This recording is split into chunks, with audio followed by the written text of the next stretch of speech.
I'm Michael Ayers. I'm Dean for Math, Science, and Technologies at Forsyth Technical Community College in Winston-Salem, North Carolina. And I have Dr. Cheryl Burrell with me, who is our Science Lab Skills Coordinator.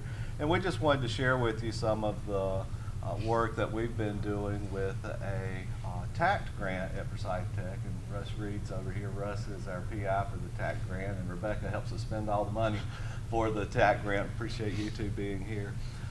So what we'll do in our presentation today is just give a brief overview of the grant and talk about what the Science Skills Lab Center is all about, talk about the work students do before, during, and after the lab, and we'll get some results, some feedback, and get some questions, answer any questions that you might have.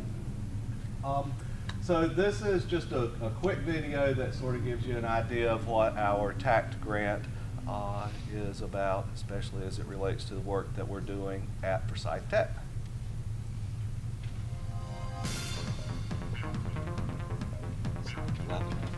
Is it low enough? Okay.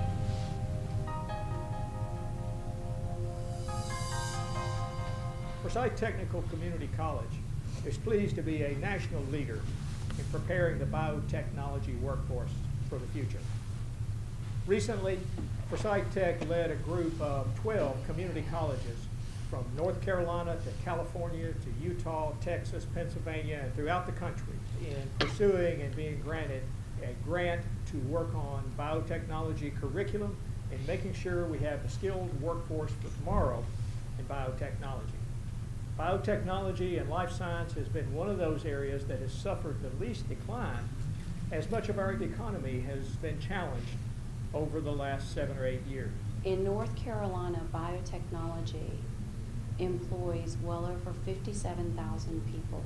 It's nearly a $65 billion industry for the state.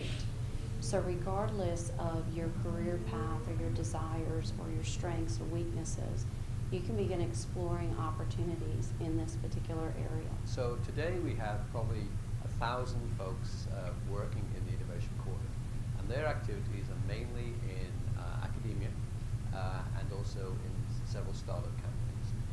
Within a year, we expect there to be almost 3,000 people working in the Innovation Quarter, 45 companies or departments of higher education, including workforce training, we hope, involved in such diverse activities as regenerative medicine, biomechanical engineering, big data analytics, neuroscience, physiology, pharmacology, just a fascinating array of different talent.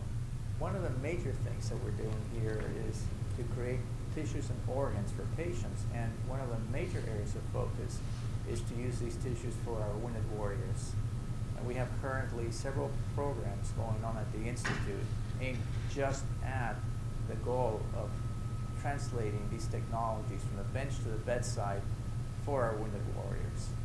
Starting off in my co-op, I did not know what to expect. And years ago, my mom passed away from breast cancer. And just so happened that the lab I was put with is studying breast cancer.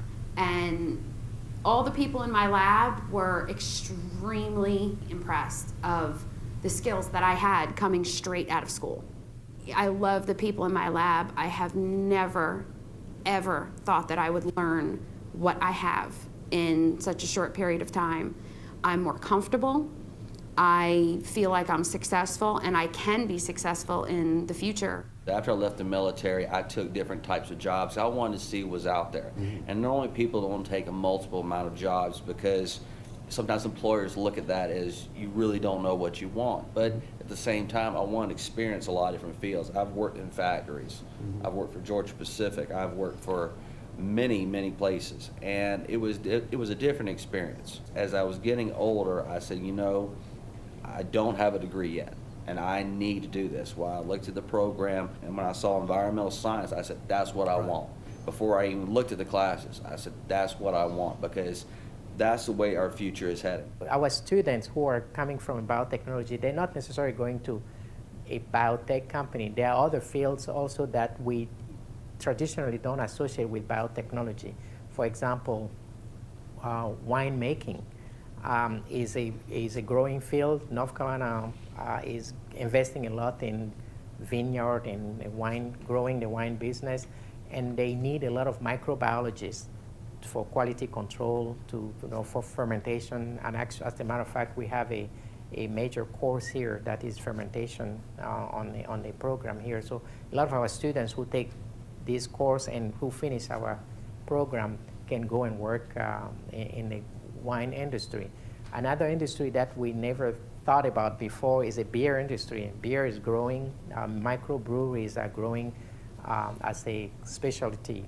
The food industry also, they need to control the growth of bacteria or microorganisms. So anybody coming out of the biotech program, it's obvious that they will look at biotechnology or biotech companies as an area where they will go to work, but they have a lot of other areas that are suitable for these students also, or graduates, to make a good living. All of this to come together to create a vibrant biotech sector for the American economy and to make sure that the skilled workforce is there to support that sector. Through the community colleges across the country led by HI-TEC, we're making sure that we have the biotech technicians for those jobs of tomorrow.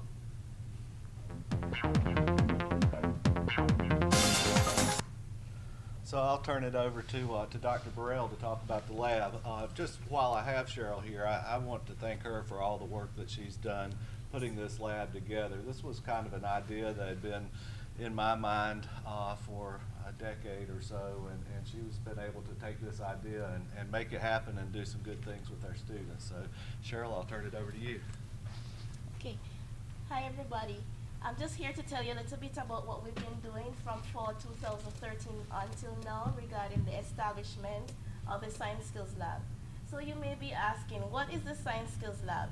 So as Dean Ears just spoke, it is actually tax grant funded, and it's a multidisciplinary lab facility.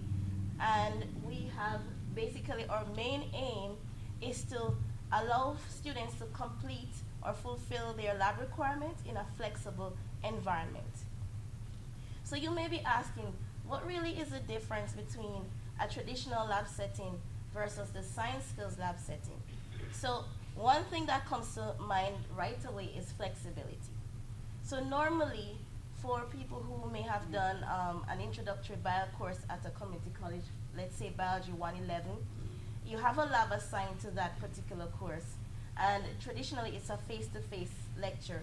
You're required to come, for example, from 9 to 12 every Monday throughout the semester in order to fulfill your requirement. If you miss 2 lab sessions, you could be dropped from the course. In our setting, a student can schedule to do their weekly lab anytime they need to, as long as it's within the hours of our operation. So you may have a student who is working. They may be able to come from 8 to 11 on Monday morning of one week. Next week, they have to go into work that same time on that Monday. They can actually come in, let's say, Wednesday night from 6 to 9 to fulfill their lab requirement. So learning is actually made easier and more accessible to these students. Another thing, in terms of the lab documents that are used, for traditional lab settings, you normally require a lab manual. It's copywritten, so student has to pay out of pocket. Whereas for the Science Skills Lab, it's of low cost to the students, no cost at all, because all we do is upload the particular lab document onto Blackboard. The students can access it, print it, take it with them to the lab. Also, it's unique. Traditional lab settings are implemented worldwide, but we are the first lab of its kind to offer flexible labs that covers various disciplines. And when students actually do the courses that are facilitated by the Science Skills Lab, they actually develop soft skills, such as they're able to work independently, they're accountable, and these are valuable skills needed for the workforce, and we're actually in the business of preparing them to enter the workforce. So who do we cater to? We cater to people from wide cross-sections. So we cater to working students, displaced workers, stay-at-home parents, early college students, and we also cater to students who have different learning styles and they may work at different pace. So you may have a student who will want to be further along with the particular labs. They can actually do labs ahead of schedule. And then you may have a student who may be slower. They came to the lab, they did their lab, but they did not grasp all the concepts. They're able to come and repeat a lab so that they can get a better understanding of what the lab is all about. So we cater to students like that. So these are our hours of operation. So on Mondays and Tuesdays we open at 8, we close at 10. Wednesday we open at 7, close at 9. Thursday we operate from 8 to 9 p.m. And Fridays, right now we're operating from 7 to 5, but for the fall, we may be opening, we may be extending this time till 8 o'clock. And now we have gotten the go-ahead from the Vice President that we can actually open on weekends. So on Saturdays we'll be open from, Saturdays and Sundays will be open from 8 to 5, which is good because then we will be able to accommodate students who would not normally be able to come during the week. Yes, Can we sir. ask questions? Yes, you can. Is the grant funding every who's lab assistant, or every who's in the lab, like Saturday and Sunday, who's funding that? So right now it's being funded by the TAC grant. So we just employed a new science skills lab instructor for the weekends. Primarily he'll be working on the weekends. Yes. Yes. So initial funding's from the grant, but Yes. the college intends to continue this post-grant funding. Yes, ma'am. These individuals who are staffing the labs are able to, or well versed in a multitude of disciplines. They can address each student's needs depending on which course they're in the lab for. Yes, we are. Yes, we are. So even though I'm biology based and most instructors in the lab are biology based, but we still know chemistry, we still can help with the other courses, which we'll talk about as you will see. So the courses that we are facilitating to date are Biology 111, Biology 112. These are introductory biology courses, and the introductory chemistry courses such as Chemistry 131, 132, and BTC 181, which is a basic laboratory techniques course. So yes, I mentioned that the students can come whenever the time is available for them to do the lab. However, for it to be successful, they have to schedule their lab time at least 24 hours in advance to let us know when they're coming. So we have moved a long way in our scheduling process. It started out with me getting students information on when they were coming and putting this on an Excel spreadsheet. That was extremely tedious. We had to change that method and we went to Doodle. Doodle worked for a while because then the students were able to actually schedule their own lab time, and we as instructors and the science skills lab workers could actually see who was coming. The only problem with Doodle was that it didn't allow for email reminders and for us to actually be able to export the data into Excel and actually tally who came. So To the Track is a new system that we have been trying in the summer, and we plan to implement it in the fall. And this is basically a web tracking software that is used at HI-TEC Community College. So the Learning Center is actually using this software for scheduling students for tutoring. So they were gracious to allow us to use this also, and it's for free. So we jumped on it. So I'm not going into detail with exactly how we schedule, but all the students need to do is actually have their HI-TEC username and password.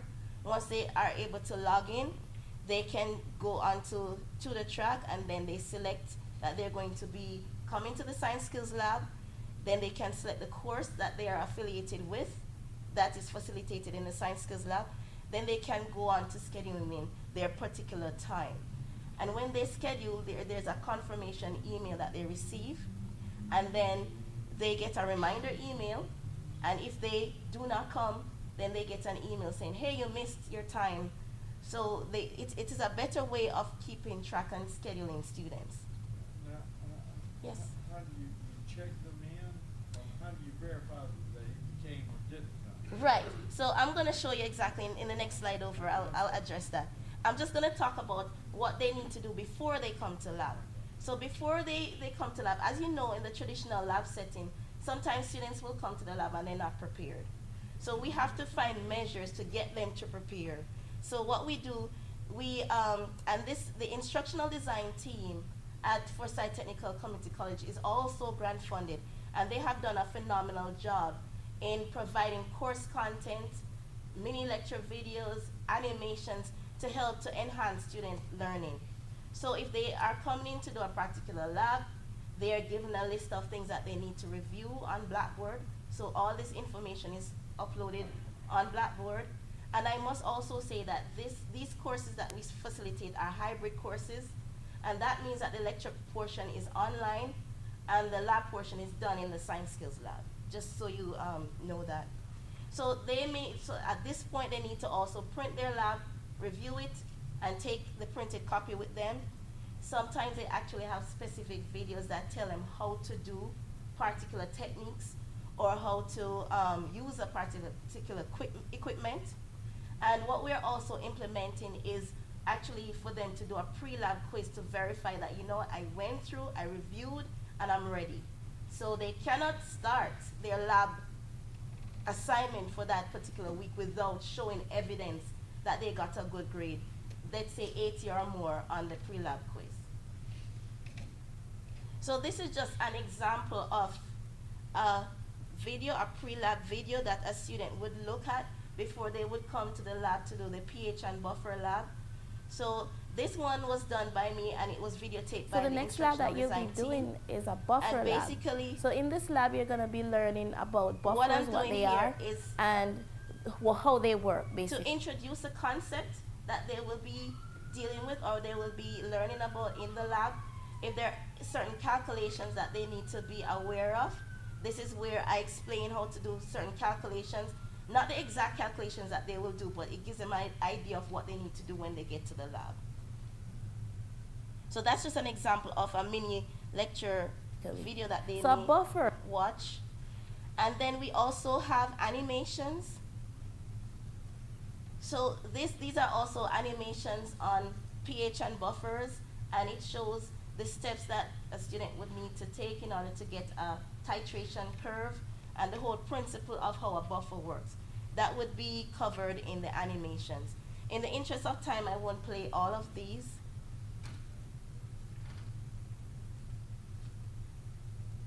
So when they get to the lab, now previously, when we were using Doodle, there was no way for them to sign in, that they came in online.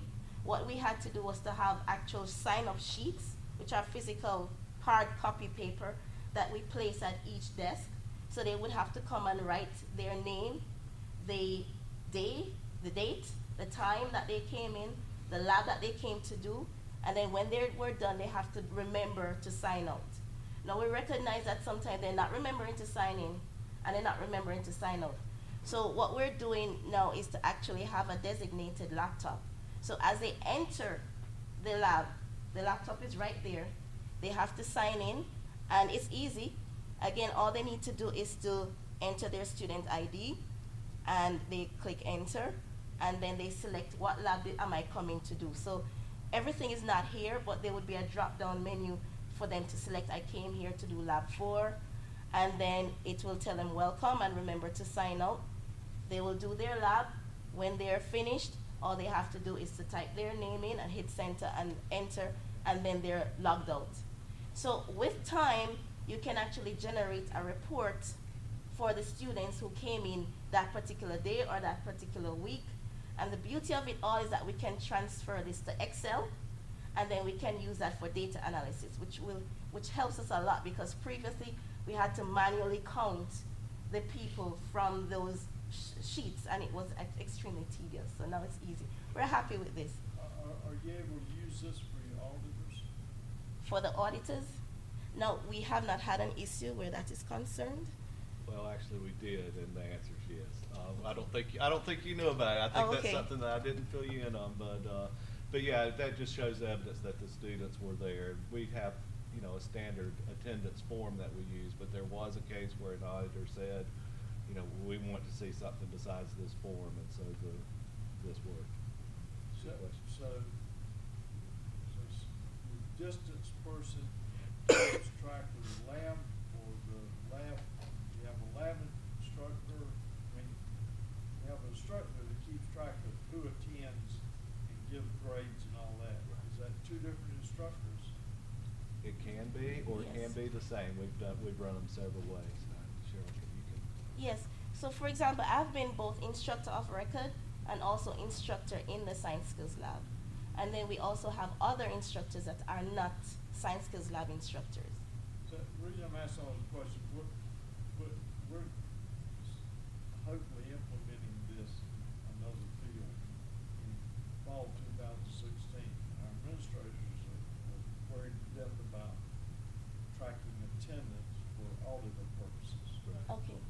What state are you with? North Carolina. You're with North Carolina. I understand. Well, Lillington.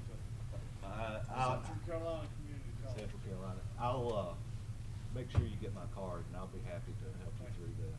Because there are some things that you have to consider. North Carolina is a by-seat state, and so you have to make sure that you can satisfy the auditors that students are in I'm not ready class. to get fired yet. Yeah, so but I can help you with that. I'm pushing this. Right. I think the key is to document, just make sure you document everything.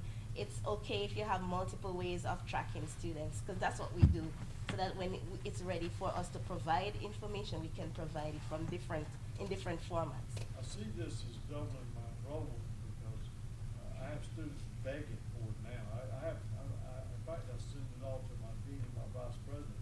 Emails I get from students wanting to sign up, they're just waiting for it. That's nice. Yes, sir? I mean, we use Blackboard. I mean, can they just log into Blackboard when they get to the lab?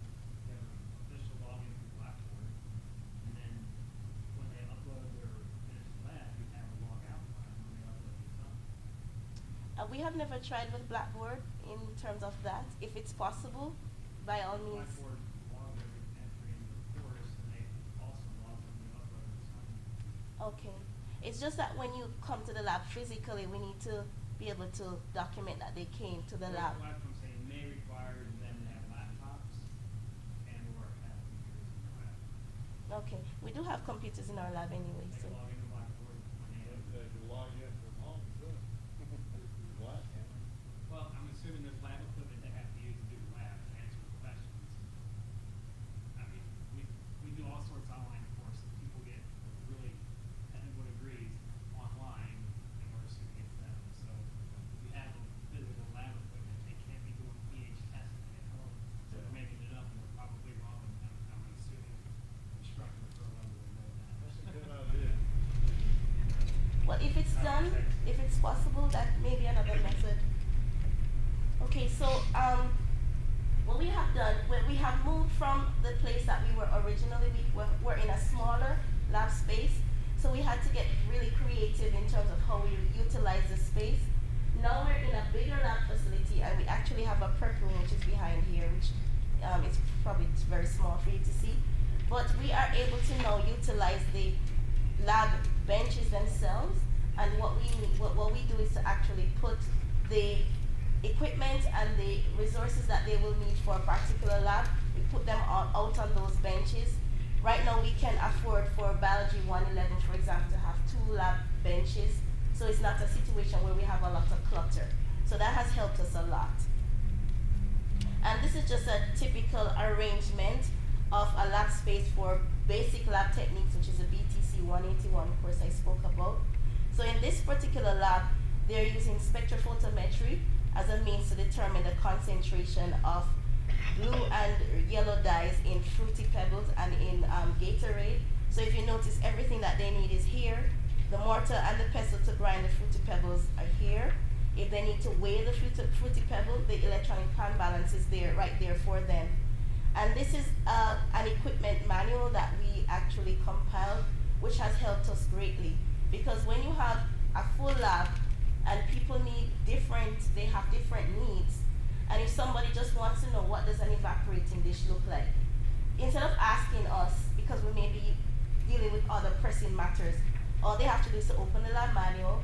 They are able to identify the evaporating dish, and they can look on the desk and find it. So that has helped us tremendously.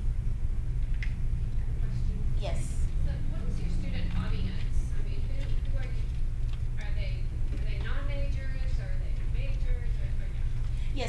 a mixture. We have non-majors, people who are transferring to other colleges. We have people who are science majors coming in, and as I had said, displaced workers, early college students, people from wide cross sections. And we have had people traveling from far to actually come in to do their labs at a particular time. And this is just the arrangement of the lab bench for Biology 112. So in this particular lab, they're looking at plant growth rate and physiology. So they're looking at geotrophism and phototrophism. So the lab is set up in such a way that the models are there for the students to look at when they come.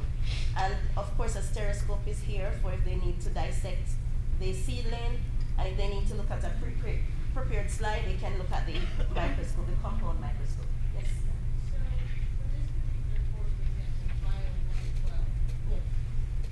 all of these were in there for every lab for the semester, or is it set up by someone based on who signs up to do a particular lab that particular day? Right, that's a good question. So we have a lab technician, and she's the person who prepares the labs for each week. So she's needed in order to set up these. Also, the instructor of Bio 112 assists in setting up for that lab. And sometimes it may work based because it's flexible. So at a given time, we may have 2 labs running at the same time. So we have to make sure we organize the space, clearly label what lab, what belongs to what. So we have to color code and all of that so that the students they know exactly what they need to use. Yes? Are the labs entirely student self-paced, or is there a requirement? So for example, say there's 7 labs throughout the semester, or 10 labs throughout the semester. The student can't decide the last 2 weeks of the semester that we're going to do all 10 labs. Do they have to? Yeah, because that's madness. Yeah, it is. Exactly. I see that. So do they have to complete 5 labs by Yes. week 6 or something Yes. like that? Okay. Actually, when I was instructor of record, and we have been doing that every 2 weeks, so we have a due date. So you have 2 weeks to complete your lab. After that, the lab is closed. Okay. So we have to have that instilled. And then a question. Yes. So, this particular lab involves a microscope. So, do you assume that the students already know how to use the microscope, or because they'll break all your slides? Exactly. Which is why an instructor is always present on duty. So even though we encourage them to be self-sufficient, we also have an instructor with them at all times. It's Bio 112, you assume that they would have known how to use a microscope, but we've realized that that's not a safe assumption. So we are always on hand to help them, just in case. Yes. Do you have a number of sections that you can handle at one time, or a number of students? I mean, can you have 50 students and still do this, and 25 a magic number? There has to be a magic number in there. What I have recognized, well, we have accommodated as much as 18 students at one time. Now that's different from 18 students coming to do the same lab. We have 18 students doing different labs, and there are different stages in the lab. And there are times one instructor may be present, and you have to be able to switch gears really quickly. You have to be able to pinpoint what is needed at this particular time, what's the most important thing here. So we try to have an overlap when we have 18. So we have at least 2 instructors on hand during that time. 50 is too much because the lab, it can hold up approximately 24 to 30 people. So But you have to anticipate that you may get that many at one time, so you try to limit. we limit, so we have a cutoff of 10 people per slot, so that you don't have, even though it's an overlapping session, but we should not have more than 30 at any given time.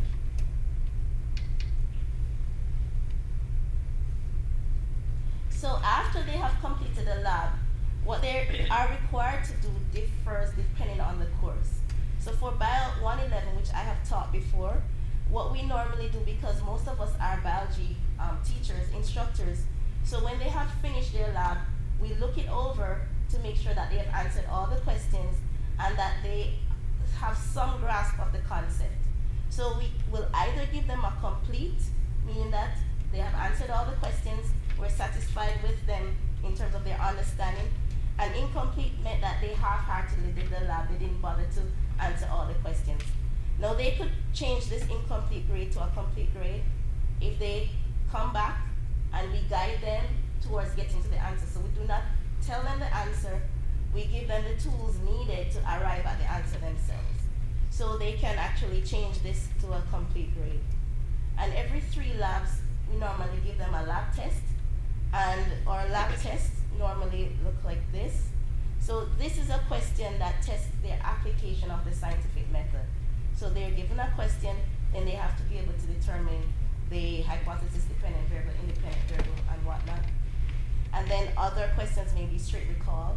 So what is the test for a liquid? What looks positive? What looks negative? What's the test for sugar, etc.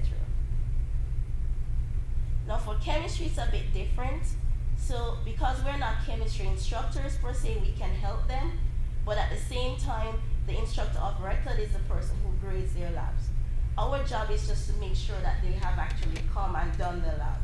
So we give them a complete, because as somebody in the audience actually said that, where you can actually have a student who decided to stay at home and not come to the lab, and then they submit something.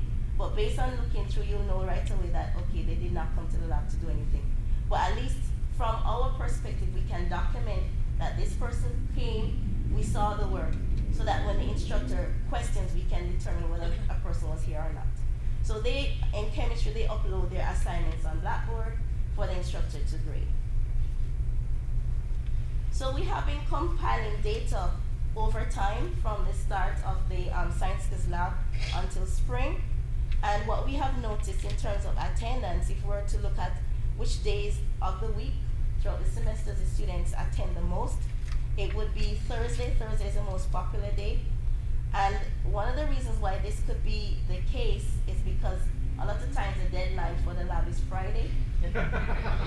And we all know how they are last minute students. And the reason why Friday may not be as high is because the lab closes at 5. So it will be interesting to see what happens when the lab closes at 8. And the time of the day that is the most popular would be 12 o'clock.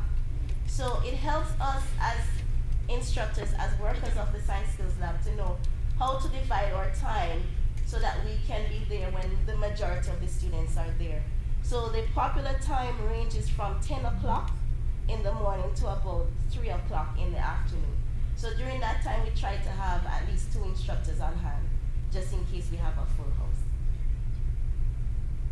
And so far, this is the data showing the total number of students that we have served since fall 2004. So that's 481 students. And if you notice, the numbers vary from semester to semester. And that's because in fall, we tend to have less sections than in spring, which is why you see a difference between fall and spring, if you notice. For summer, we tend to have a bit lower numbers of students enrolling in courses, which is why it's slightly lower than spring semesters. And as I told you before, even though we are flexibly accommodating these students, ensuring that they have their learning is made easier, learning is still kept at a high standard of academic performance. And this is evident here, because what we are doing here is comparing the average grades, course grades that the students get in the Science Skills Lab to the grades from the students in traditional settings. So this represents students who would do a face-to-face class with a traditional lab setting. In this case, and this is for chemistry, 131, and this bar represents students who have a face-to-face class, but they're using the open source materials provided by the instructional design team at HI-TEC. And these are our students in the Science Skills Lab who use the open source materials for chemistry, and we notice that there is no significant difference in the class average, which is a good thing. And we see similar trend for Biology 111. In this case, the students are traditional. They use a textbook. Traditional again, but this is a hybrid class where the lecture portion is online. They have to come at a set time to do their lab. And these are our Science Skills Lab students, with which is they are hybrid, and they also use a textbook. However, in spring, we actually did where they use the open source, because now it was ready for us to use. We recognize that there's also no significant difference in the overall average, which is also good. So I could tell you that this has worked, but it's better for you to hear the students, their feedback on how they think this facility has helped them. So I want you to listen to this video.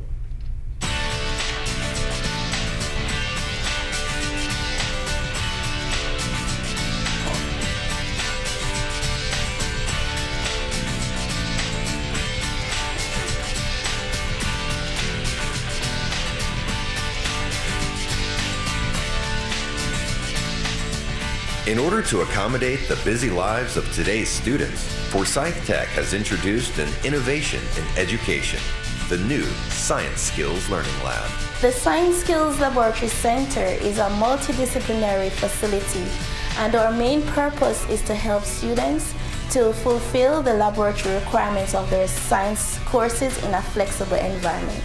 They just schedule a time with the lab, come in, they can work at their own pace, they can work with other students, they can work by themselves. It gives you an opportunity to actually obtain your degree without being set to a rigid schedule. I'm a working mom and trying to go back to school, and until this semester I was never able to take any of the sciences because either the class would work for me or the lab would work for me, but I couldn't fit both of them into my schedule. If I can't get in here at a particular time, something comes up, Ms. Grove and Ms. Burrell are really great about arranging the schedule. It works really well with the schedule with being a mom with 2 kids, between doctor's appointments, working full time. So I currently live in Statesville, which is about 45 miles away from Forsyth. So to be able to come down here in one day and complete all my labs and not have to drive 4 days out of the week is very flexible. It's really nice being able to work sort of independently. You can get ahead. I think that this lab opens up all the curriculums to working students. A lot of the students coming in here have work, they have families, and kind of helps out, works around their schedules. I would tell any student that if you really want to become a biotechnology major, that Forsyth Tech has made an opportunity for you. Students seem to like it. It's just wonderful. It's fantastic. Phenomenal. I'm really enjoying it. I wish I could get more of my classes like this.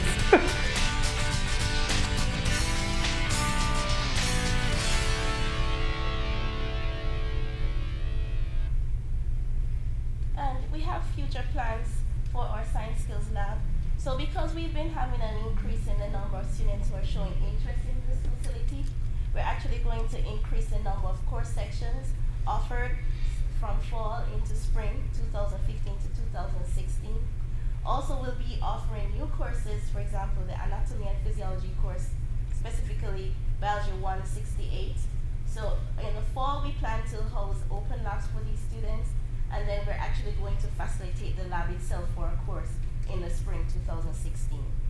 And also, we need to establish, to expand our lab space. So right next door to our lab right now, we're actually building out another lab area that will be facilitating primarily anatomy and physiology students, and then maybe some biology students also. In that facility, we'll also have a mini classroom that could serve for test taking and for tutoring purposes. So those are some of our plans. And these are the people who actually work with me to make this happen. So this is Mrs. Tanya Grove, and she works in the evenings as a lab instructor on duty for the evening parts. I work in the morning parts. And this is our technician, Mrs. Melissa Nielsen. Melissa is actually a biotechnology graduate from Forsyth Technical Community College. So she has actually been valuable. They both are hardworking. And recently, Dr. Stephen Regal actually joined us as another Science Skills Lab instructor, and he has worked along with me to establish this tutor track program. We all worked on getting the data for this presentation, so my thanks goes out to them. Also, I'd like to thank other contributors such as Dr. Courtney Harrington. She's a lead instructional designer at Forsyth Technical Community College. Dr. Williford gave us the data that we needed for chemistry to show you the performance. Dr. Shelton Charles also helped us in providing data. And Mrs. Hannah Saunders, she was the former lab technician, also a biotechnology graduate from Forsyth Technical Community College. She also helped us with the data analysis. So thank you for listening to me, and I will accommodate any other questions you may have. Yes. So I'm just wondering, you kind of addressed how many students could be in the lab at one time, but for one of your typical Bio 111 classes, how many students are in that Bio 111, either online or classroom setting course? How many are registered for the How many course? are registered for one 111 class? About 24 students. It varies because last semester, last spring, we had 30. Now we have 2 sections of 24 students for Bio 111. And then they just have to, I'm sure the tutor track helps you kind of coordinate so that all of those students have an opportunity to come in, and they're probably, it really is good for their schedule to sign up as early as possible so they can pick spots. Right, so they can pick, and that's what I tell people. They could actually sign up ahead of time if they want to, so that they can schedule when they want to come. And first dibs on the first persons who sign up. Right. Yeah. Yes, sir? Are all your assessments given through Blackboard, whether it be the lab questions? Currently, no. We do have portions of tests that are done online on Blackboard. Portions of the tests are actually done in the testing center. So right now we have paper copies that they have to come to the testing center to actually complete. And we're moving towards putting those online, but they still have to come to the testing center to do it. And our lab tests are normally done, they're distributed in the science skills lab themselves, so they have to come to the science skills lab to do their lab tests.